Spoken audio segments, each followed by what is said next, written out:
Hello everyone, welcome back. Please, if you've not subscribed to the channel, please subscribe and let's get started. In Abuja, something electric was in the air.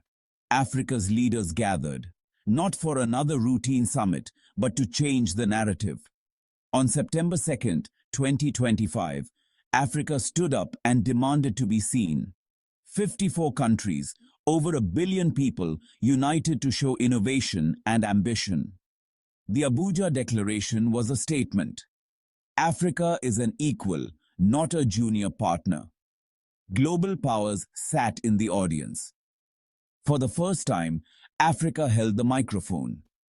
The continent's voice was finally impossible to ignore. The speeches were direct. Ghana's president looked at the Americans. Friendship is a two-way street. We are not your chessboard. We are the players. The room was silent. Africa was drawing a line. Kenya's foreign minister told China, "We welcome investment, but not at the cost of our sovereignty. Our future is not for sale."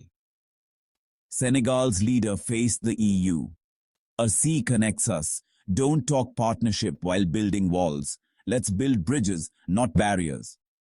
The message: no more double standards. Nigeria's president addressed Russia. "We are a continent of peace. We won't be a market for your weapons or a stage for your conflicts. Respect our desire to build, not destroy."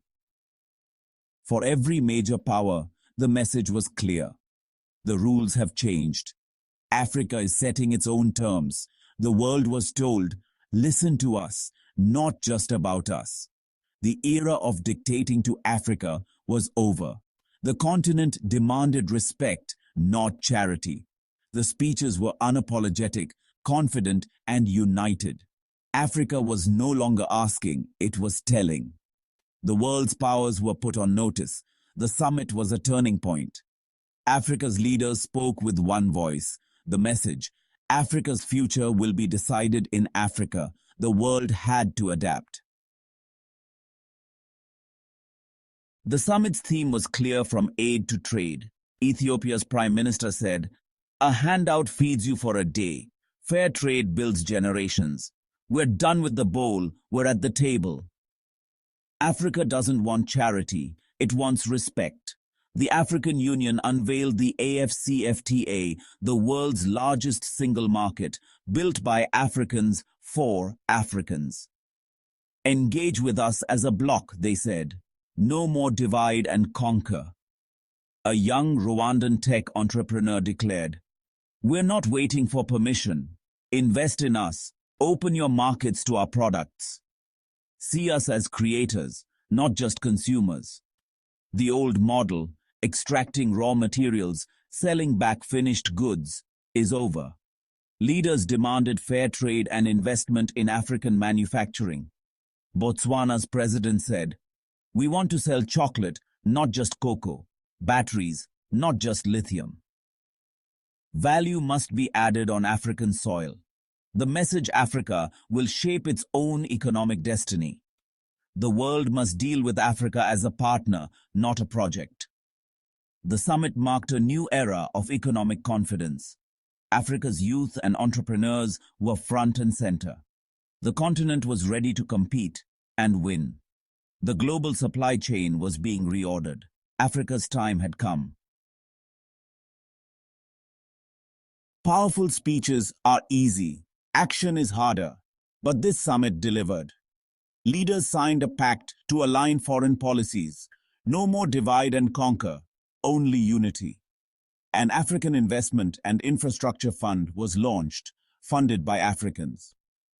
"We'll set our own priorities," said South Africa's president. "Partners can join, but we lead." Africa was investing in itself, project by project. The African standby force was expanded. "We will solve our own problems. We will secure our own peace." No more proxy wars or outside interventions. Unity was visible beyond politics.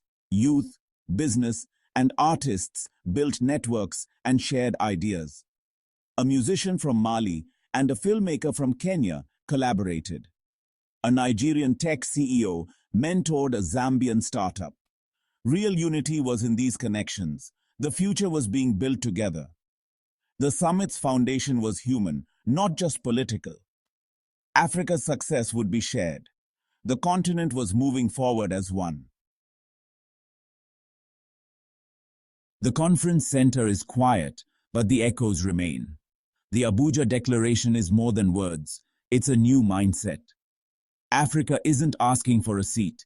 It's building its own table and inviting the world as equals. There's a new pride across the continent.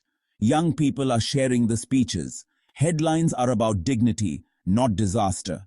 This is the start of a new chapter. Challenges remain, but something fundamental has changed. The spirit of Abuja is alive.